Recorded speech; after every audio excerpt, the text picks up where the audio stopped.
പ്രവാസ ലോകത്തേക്ക് പറിച്ചു നടപ്പെട്ട മനുഷ്യർ കൂടെ കൊണ്ടുപോകുന്നവയുടെ കൂട്ടത്തിൽ അവരുടെ പ്രിയപ്പെട്ട ഓണവുമുണ്ട്. ഓർമ്മയിൽ നാടിന്റെ പച്ചപ്പ് നിലനിർത്തി ഇറക്കുമതി പൂക്കൾ ഉപയോഗിച്ച് ഫ്ളാറ്റിലും ഓഫീസുകളിലും അവർ പൂക്കളം തീർക്കുന്നു.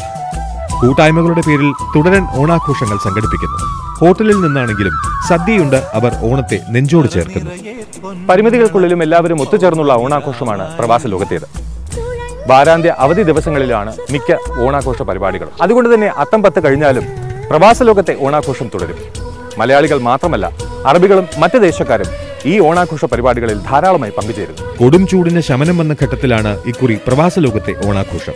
വേനലവധി കഴിഞ്ഞ് വിദ്യാലയങ്ങൾ തുറക്കുന്നതോടെ പ്രവാസി കുടുംബങ്ങൾ ഏറെയും നാട്ടിൽ നിന്ന് തിരിച്ചെത്തിയിരിക്കുന്നു. വർദ്ധിച്ച വിമാന നിരക്ക് കാരണം ഓണാഘോഷം നാട്ടിലാക്കാൻ തീരുമാനിച്ചവരാകട്ടെ ധർമ്മസങ്കടത്തിലുമാണ്. എങ്കിലും ഉള്ളതുകൊണ്ടൊരു ഓണം, അതാണ് ഓരോ പ്രവാസിയുടെയും പ്രഖ്യാപനം. പ്രവാസികൾ പറയുന്നു ഉള്ളതുകൊണ്ട് ഓണം പോലെ. വരൂ നമുക്ക് സംസാരിക്കാം ടീ ടോക്കിലൂടെ. ഞാൻ നിങ്ങളോടൊപ്പം ക്രിസ്.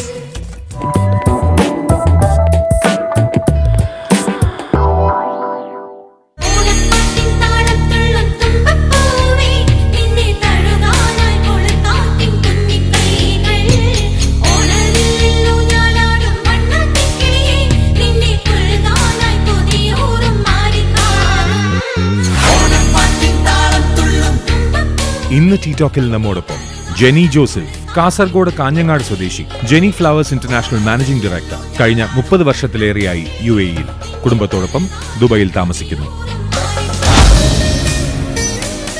ഗൗരി വിമൽ, വീട്ടമ്മ, കഴിഞ്ഞ 8 വർഷമായി UAE-യിൽ, തിരുവനന്തപുരം സ്വദേശിനി, കുടുംബത്തോടൊപ്പം ദുബൈയിൽ താമസിക്കുന്നു.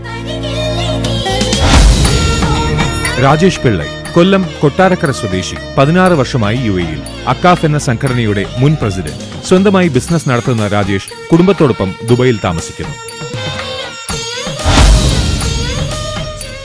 Vijeesh Varghese, Calicut notebook restaurant executive chef, Kannur സ്വദേശി, 3 വർഷമായി UAE-യിൽ, കുടുംബത്തോടൊപ്പം ദുബൈയിൽ താമസിക്കുന്നു.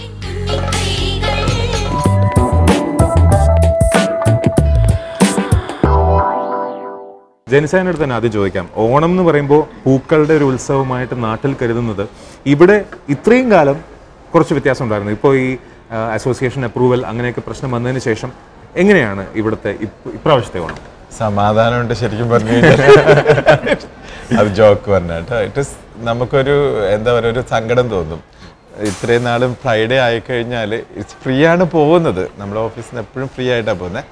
അന്നേരമൊക്കെ ചിലപ്പോൾ ദേഷ്യം തോന്നുന്നു. പക്ഷെ ഇപ്പം അതില്ലാതെ വന്നപ്പം നമ്മളെന്തോ സമൂഹത്തിൽ നിന്ന് വിട്ടുപോയ പോലെ, എന്നുവെച്ചാൽ ഈ ഒരു കമ്മ്യൂണിറ്റിയിൽ നിന്ന്, നമ്മൾ മലയാളം കമ്മ്യൂണിറ്റിയിൽ നിന്ന് വിട്ടുപോയാലൊരു ഫീലിങ്സ്, അത് വല്ലാണ്ട്. ശരിക്കും ആ വിഷമം ഏറ്റവും കൂടുതൽ ഉണ്ടാവേണ്ടത് രാജേഷിനാണ്. 16 വർഷമായിട്ട് അങ്ങനെ ആഘോഷിച്ച ഓണം ഇപ്രാവശ്യം വീട്ടിൽ ഒതുങ്ങുന്നു. അത് എങ്ങനെയാണ് ഇപ്രാവശ്യത്തെ ഓണം?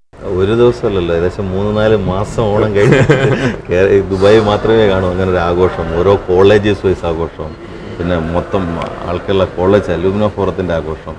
ഇപ്പോൾ ഗവൺമെൻറ്റിൻ്റെ റെസ്ട്രിക്ഷൻസ് ഉള്ളതുകൊണ്ട് ഈ വർഷം ഇതൊന്നും ഇല്ലാതെ സ്വസ്ഥമായി വീടും കുടുംബവുമായിട്ട് ആഘോഷിച്ചു.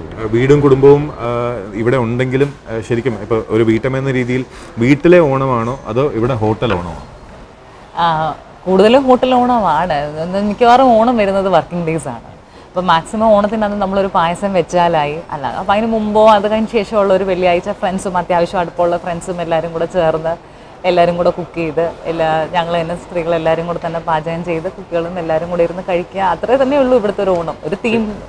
ആ പറഞ്ഞതിനകത്തുള്ള ഏറ്റവും വലിയ കള്ളത്തരം പ്രൂവ് ചെയ്യേണ്ടത് ഷെഫ് തന്നെയാണ്. കാരണം വീട്ടിൽ കുക്ക് ചെയ്യുന്നില്ല എന്നുള്ളതിൻ്റെ തെളിവ് പായസത്തിൻ്റെ ഓർഡറും അല്ലെങ്കിൽ ഈ പാക്കറ്റ് സദ്യയുടെ ഒരു കാലഘട്ടമല്ലേ. എങ്ങനെയാണ് ഇവിടുത്തെ ഇപ്രാവശ്യത്തെ ഓണം ഒരുങ്ങാൻ പോകുന്നത്? അല്ല, നമ്മളിപ്പോൾ തന്നെ അതിനെപ്പറ്റി ചിന്തിച്ചുകൊണ്ട് തുടങ്ങി. അപ്പോൾ 7-ാം തീയതിയാണ് നമ്മുടെ ഓണം വരുന്നത്. നമ്മൾ അതിൻ്റെ എമൗണ്ട്, അതിൻ്റെ എണ്ണം, എത്ര ഓണസദ്യ പോകും, അതിനെപ്പറ്റി ഒരു കാൽക്കുലേഷൻ നമ്മളിപ്പോൾ തന്നെ സ്റ്റാർട്ട് ചെയ്തു. അപ്പം നാട്ടിലെയും ഇവിടുത്തെയും ഓണത്തിൻ്റെ ഒരു പ്രത്യേകത എന്ന് വെച്ചാൽ ദുബായിൽ എല്ലാവരും എത്ര തിരക്കാണെങ്കിലും അതിനുവേണ്ടി ഒരു സമയം കണ്ടെത്തും. ഒരു ഓണസദ്യ എന്തായാലും ഉണ്ടാവും. തീർച്ചയായിട്ടും ഒരു ഓണസദ്യ കഴിക്കണമെന്നുള്ളൊരു. പക്ഷേ പറഞ്ഞില്ലേ ഇപ്പം ലീവാണ്. ഇപ്പോൾ ഓൾമോസ്റ്റ് എല്ലാ കമ്പനികളിലും, ഈവൻ എക്സാമ്പിൾ ഞങ്ങളുടെ കമ്പനിയിൽ എന്തായാലും വരത്തില്ല. നോർമലി അങ്ങനെ ഒരു കൾച്ചറിലേക്ക് മാറിക്കൊണ്ടിരിക്കുക. കമ്പനികളിൽ മലയാളികളെടുത്ത് അവരെങ്ങനെയാലും ലീവ് എടുക്കുന്ന ഒരു മലയാളികൾ മാത്രമല്ല, ഫിലിപ്പീൻസ് ഉൾപ്പെടെ കമ്പനികളിൽ ഓണം ആഘോഷിക്കുന്നത്. ഒരുവിധം എല്ലാ കമ്പനികളിലും ഓണാഘോഷം. കാരണം ഇപ്പൊ ഞങ്ങളുടെ കമ്പനിയിൽ രാവിലെ ആരും ഉണ്ടാവില്ല. ഞങ്ങൾ ഹോളിഡേ ആണെന്ന് പറയത്തില്ല, വർക്ക് സ്റ്റാർട്ട് ചെയ്യും, രാവിലെ ആരും ഉണ്ടാവില്ല, എന്തെങ്കിലും സദ്യ. പിന്നെ ഞാനും പാർട്ടിസിപ്പേറ്റ് ചെയ്യും, വി ഓൾസോ സെലിബ്രേറ്റ്. ഇപ്പൊ എല്ലാ കമ്പനികളിലും അത് സ്റ്റാർട്ട് ചെയ്തിട്ടുണ്ട്. ഇപ്പൊ രാജേഷ് പറഞ്ഞ ആ ഒരു പോയിന്റ്, അതായത് ഫിലിപ്പീൻസിൽ നിന്നുള്ള ആൾക്കാരാണെങ്കിലും ശരി, ഏത് രാജ്യക്കാരാണെങ്കിലും ഓണം ആഘോഷിക്കുന്നത്, അവർക്ക് ഈ ഓണസദ്യയുടെ രുചി എന്തായാലും ഷെഫിന്റെ കയ്യിൽ നിന്ന് കിട്ടിയിട്ടുണ്ടാവും. തീർച്ചയായിട്ടും നമ്മുടെ ഫിലിപ്പീൻസും അതുപോലെ മറ്റുള്ള രാജ്യക്കാരെല്ലാവരും നമ്മുടെ ഓണസദ്യ കഴിക്കാറുണ്ട്, അതിനെപ്പറ്റി കമൻറ്റ് പറയാറുണ്ട്. Very nice food. അതിൽ ഇപ്പോൾ ഓണസദ്യ എന്ന് പറയുമ്പോൾ നമുക്ക് ഇലയുടെ ഒരു കാര്യം വരുന്നുണ്ട്. ഇത് നമ്മുടെ നാട്ടിൽ നിന്നല്ല ഇപ്പോൾ ഇല കിട്ടുന്നത്. ആ ഒരു വിഷമം കൂടെ ഉണ്ട്. അതായത് കേരളത്തിലെ ഓണം സെലിബ്രേറ്റ് ചെയ്യുന്നത് മറ്റ് രാജ്യങ്ങളിൽ നിന്നുള്ള ഇല വന്നിട്ടാണ്. എന്താണ് പൂവും ഇലയും എക്സ്പോർട്ട് ഇമ്പോർട്ട് എന്നുള്ള ആ ഒരു ലെവലിൽ പറയാമെന്നുണ്ടെങ്കിൽ എത്രത്തോളമാണ് കമേഴ്ഷ്യലി വയബിൾ ഓണം? കൊമേഴ്സ്യലി ഇത് മെയിൻ ഇഷ്യൂസ് വരുന്ന ഈ ഇല, അതുപോലെ ഈ പൂക്കളുടെ ഇടുന്ന പൂക്കളുണ്ടല്ലോ, ഇത് ഈ വെയിലത്ത് വളരുന്ന. അപ്പോൾ അത് ഫ്ലൈറ്റിൽ കയറി ഇവിടെ വരുമ്പം കുറേ ഡ്രോബാക്സ് ഉണ്ട്. ചില പുഴുക്കളുണ്ടാവും, അങ്ങനെ എയർപോർട്ടിൽ നിന്ന് കത്തിച്ച് വിടാം. ഇലയിലൊക്കെ ഇങ്ങനെ അത് ഈ ഫ്ലൈറ്റിലെ ചൂടത്ത് ഈ പുഴു അങ്ങ് വിരിയും. നമുക്ക് ആദ്യം നാട്ടിൽ സോർട്ട് ഔട്ട് ചെയ്യുമ്പോൾ ഉണ്ടാവില്ല, പക്ഷേ എയർപോർട്ടിൽ വരുമ്പോൾ ഇതിങ്ങനെ പുറത്തേക്ക് വരുമ്പോൾ അവരെല്ലാം കൂടെ കത്തിച്ച് കളയും. അങ്ങനെ ഒത്തിരി നഷ്ടങ്ങൾ ഉണ്ടാകുന്നത് ഒരു റിസ്ക്. ഇറ്റ്സ് റിയലി റിസ്ക്കാണ്. അത് തന്നെയാണ് ഇലയുടെ പ്രോബ്ലം എനിക്ക് വരുന്നത്. നാട്ടില് ഇപ്പം എല്ലാരും തമിഴ്നാട്ടിൽ നിന്നല്ലേ ഇല വരണേ? പോകുന്നുണ്ടോ മറ്റേ എന്തായാലും നാട്ടിൽ പൂക്കൾ കിട്ടാനുള്ള സാധ്യതയുണ്ട്. അപ്പോൾ ഒരു നാട്ടിലേക്കുള്ള അങ്ങനെ ഇല്ല. പക്ഷെ തമിഴ്നാട്ടിലുണ്ടല്ലോ, നമ്മളെ കേരളത്തിൽ മാത്രമേ ആ പ്രൊഡക്ഷൻ ഇല്ലാതെ ഉള്ളൂ. സ്തൂവാളയൊക്കെ എടുക്കുകയാണെന്നുണ്ടെങ്കിൽ ഓണ സമയത്താണ് ഏറ്റവും കൂടുതൽ സെയിൽ. അത് കാരണം എന്നാ മറ്റുള്ള കൃഷിയിലെല്ലാം ആത്മഹത്യ കൂടുതൽ, പൂക്കൃഷിയിൽ ആരും ആത്മഹത്യ.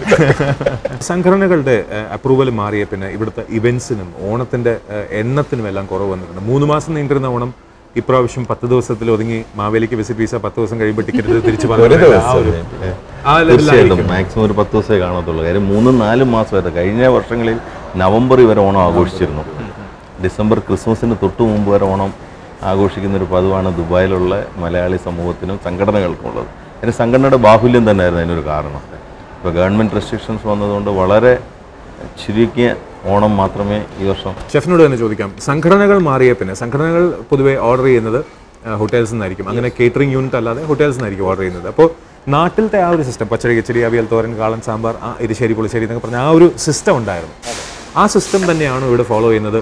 ഇപ്രാവശ്യം ഈ സംഘടനകളുടെ ഓണം ഇല്ലാത്തത് കാരണം അത് ഹോട്ടൽസിനെ എഫക്റ്റ് ചെയ്യുമോ? എങ്ങനെയാണ് ഇപ്രാവശ്യം? നമ്മുടെ ഹ്യൂജായിട്ടുള്ള ഓർഡേഴ്സ് എന്തായാലും കുറയും. കാരണം സംഘടനകളുടെ നമുക്ക് 1000, 2000, 3000 ആ രീതിയിലുള്ള ഓർഡറുകൾക്ക് എന്തായാലും കുറയും. പക്ഷേ നമ്മൾ എക്സ്പെക്റ്റ് ചെയ്യുന്നത് ഫാമിലീസിൻ്റെ ഓർഡർ കൂടും. ആ ഒരു രീതിയിൽ നമ്മൾ എക്സ്പെക്റ്റ് ചെയ്യുന്നുണ്ട്. പിന്നെ നമ്മുടെ ഈ സെർവ് ചെയ്യുന്ന രീതിയിലുള്ള ഒരു വൈരുദ്ധ്യം എന്ന് പറഞ്ഞു കഴിഞ്ഞാൽ, നമ്മളിവിടെ ദുബായിൽ കേരളത്തിലെ എല്ലാ ജില്ലകളിലുള്ള ആൾക്കാരുണ്ട്. അപ്പം കേരളത്തിലുള്ള എല്ലാ ജില്ലകളിലും ഓരോ പാട്ടിലും ഓരോ രീതിയിലാണ് ഓണത്തിൻ്റെ സദ്യകളുടെ രീതിയിൽ തന്നെ വ്യത്യാസമുണ്ട്. പക്ഷെ നമ്മളിതെല്ലാം കൂടെ ഒരു എല്ലാവർക്കും ഗുണപരമാകുന്ന രീതിയിലാണ് നമ്മൾ സെർവ് ചെയ്യുന്നത്. അവിടെയില്ല ഇവിടെയില്ല എന്നുള്ളത്. ഇനി ഓണപ്പൂക്കളത്തിൻ്റെ കാര്യം വരികയാണെന്നുണ്ടെങ്കിൽ പണ്ടത്തെ ഒരു രീതി, അതായത് ഒരു ട്രഡീഷണൽ രീതിയിൽ പറയാമെന്നുണ്ടെങ്കിൽ അത്ത സമയത്തിൻ്റെ അന്ന് മഞ്ഞ നിറത്തിൽ മാത്രം, ചിത്തിരയ്ക്ക് 2 നിറം വരണം, മൂലനക്ഷത്രമാകുമ്പോൾ കോർണേഴ്സ് വരണം, അങ്ങനെയുള്ള പല കണക്കുകളും രീതികളൊക്കെ ഉണ്ടായിരുന്നു. ആ ചിട്ടയൊന്നും പറഞ്ഞു തരാനും ആൾക്കാർ ഇനിയില്ല.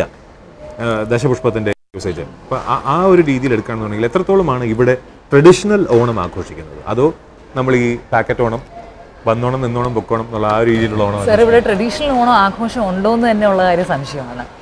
നമ്മൾ ഒരു അത്തപ്പൂ കുട്ടികൾക്ക് കാണിക്കാനും എന്നാലും ഒരു അത്തപ്പൂ ഇടുന്നു മാത്രമേ ഉള്ളൂ. കിട്ടുന്ന പാക്കറ്റിലാണ് കുറച്ച് പൂക്കളുടെ കെട്ടായിട്ട് നമ്മൾ എവിടെന്നെങ്കിലും സൂപ്പർ മാർക്കറ്റിൽ നിന്ന് മേടിക്കുന്നു. അതിനുള്ള ഒരു അവൈലബിലിറ്റി അനുസരിച്ചുള്ള ഒരു പൂക്കളം ഇടുന്നു, അത്രയൊക്കെ തന്നെ ഉള്ളൂ. അല്ലാതെ ട്രഡീഷണലി ഒരു ഓണം ആഘോഷം എന്താ? നാട്ടിൽ എത്ര പേരുണ്ട് കുട്ടികൾ ഈ പൂ പറിക്കാൻ പോകുന്നത്?